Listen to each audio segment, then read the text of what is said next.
righty. If you're ready, I'm ready. Let's do it. All right, let's have some fun. Okay. We are here at the 2018 CUNA Governmental Affairs Yes. Conference in this town called Washington, D.C. And we are here in the lounge with Vanessa Stanfield from, Affinion. Affinion Insurance Solutions. My apologies, Affinion No worries. Insurance. Because I get mixed up. Is it Affinion Insurance Solutions or Affinion Insurance Group? Because there's Affinion Insurance Solutions. Okay. Yes. Is there a group? Yes, our corporation is Affinion Gotcha. Group. That clears it up for me. I apologize profusely. No worries. All right, let's get on to some really good stuff here as well. Keys to successful vendor management. So are credit unions outsourcing vendor management, or are they doing it themselves? And what makes more sense for them? Actually, some of them are. Some Okay. of them are, and it just kind of depends on what their internal resources look like. All right.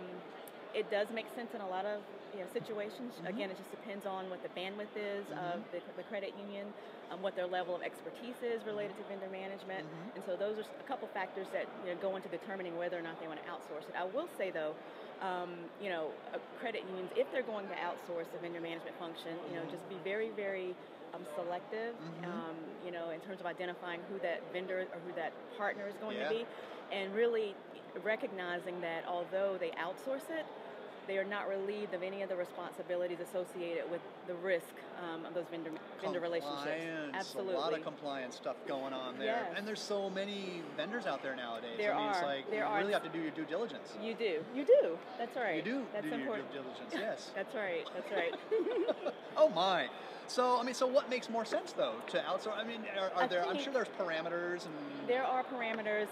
Again, what makes more sense is really going to be a very, very unique kind of... Up to the credit union. Yeah, and it just depends on, again, do they have the resources internally to manage it? Do they have the expertise to manage those? How many relationships do they have? Yeah, right? Good point. Good Absolutely. point. Because you're going to have like a vendor relationship management person you do. on staff. Yes, now. And that's actually one of the things that's really important to contemplate, when you kind of tackle this thing we call vendor management. Do we have dedicated resources? Do we understand the requirements from a regulatory perspective? And so, when you understand those requirements and you kind of weigh that in terms of what you have to bring to the table from a resource perspective, that will kind of lead you in determining, do I need to outsource it or can we handle it internally? Makes sense.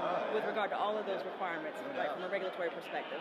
So if you use that as sort of a guide in establishing the guardrails, performance metrics, what are those pieces of evidence that you're going to need to deliver should you have an audit, right, from a regulator? Oh, yeah. Yeah, and so those are a few things. I'm big on evidence. Affinion is big on evidence. And so as you're building out that program with an understanding of the requirements, with a commitment, and that's the other thing I really want to underscore is just the importance of credit union leadership investing in those resources, because again, the credit union is sort of on the hook, right, for the risk associated with those. So understanding the levels of risk, and they vary, right, of course, based on vendor relationship type.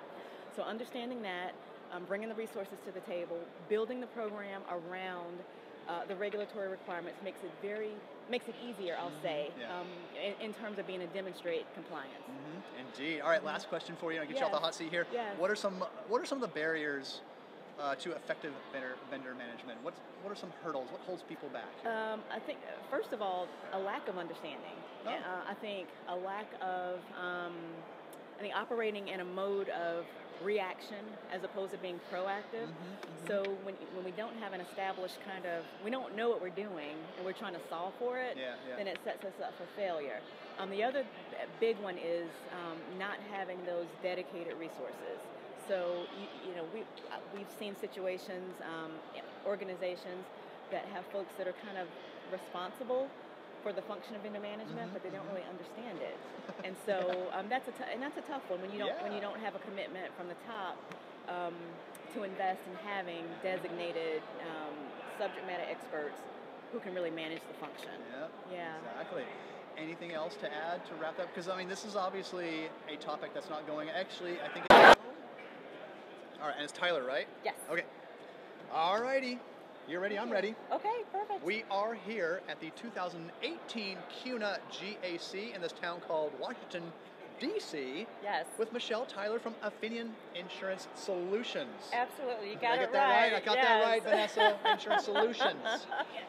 Good job. Good to have you. Good to have you here in the lounge, Thanks Michelle. for having me. Tell me a couple company highlights. Tell me what Affinion Insurance Solutions. What are you guys up to these days? Sure. No, absolutely. Well, these days, I mean, we have got quite a history. 45 plus years. We've been partnering with credit unions nationwide, wow. Okay. providing insurance products for their members. Mm-hmm. We service about 20 million Americans, globally, and that's about 1 out of 10 Americans has a policy that we're, administering for the credit unions. Wow. We partner with about 1,500 or so currently. Congratulations. Yeah. I had no idea you guys were that big. Yes, well done on that. Well, and keep thank you. going, will you? Okay. Don't stop. All right. All right. So tell me about the marketing expertise Sure. that Affinion Insurance Solutions has. What's the marketing arm here? No, absolutely. Well, our products are delivered via digital, online experience, and or direct mail. We have award-winning creatives.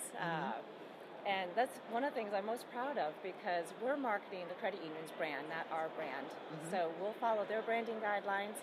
In turn, it's a much more successful campaign. So it's kind of a white label type of thing that you kind of help them out. Okay, exactly. Gotcha. Perfect. And so some product highlights here. Tell me about your AD&D and recuperative care products. Sure. What's going on here? Well, AD&D is our core product. Okay. It refers to accidental death and dismemberment. It's a guaranteed issue. It's a member appreciation program, so members can sign up and get a compliments of the credit union, $1,000 of insurance, and then they can purchase additional coverage if they wish. Okay. And recuperative care, we've had tremendous success with. It's a product that offers accident and illness protection. And what's really great about it is that pre-existing conditions are not excluded. So therefore, members can get help in a time of need. If they're hospitalized, then they can get monies back and they can spend it how they wish. Can you give that to me? Because I am super accident prone. I'm in the hospital all the time. I know, and this winter's been brutal with the flu epidemic. Oh, I know. That's been affecting a lot of families. I'm glad that's down on the downside I know, now. thank goodness. Yeah. Right. Oh my God, it was really bad this year. So tell me about Lux 360 degree solution. Sure. What is this? Tell me what's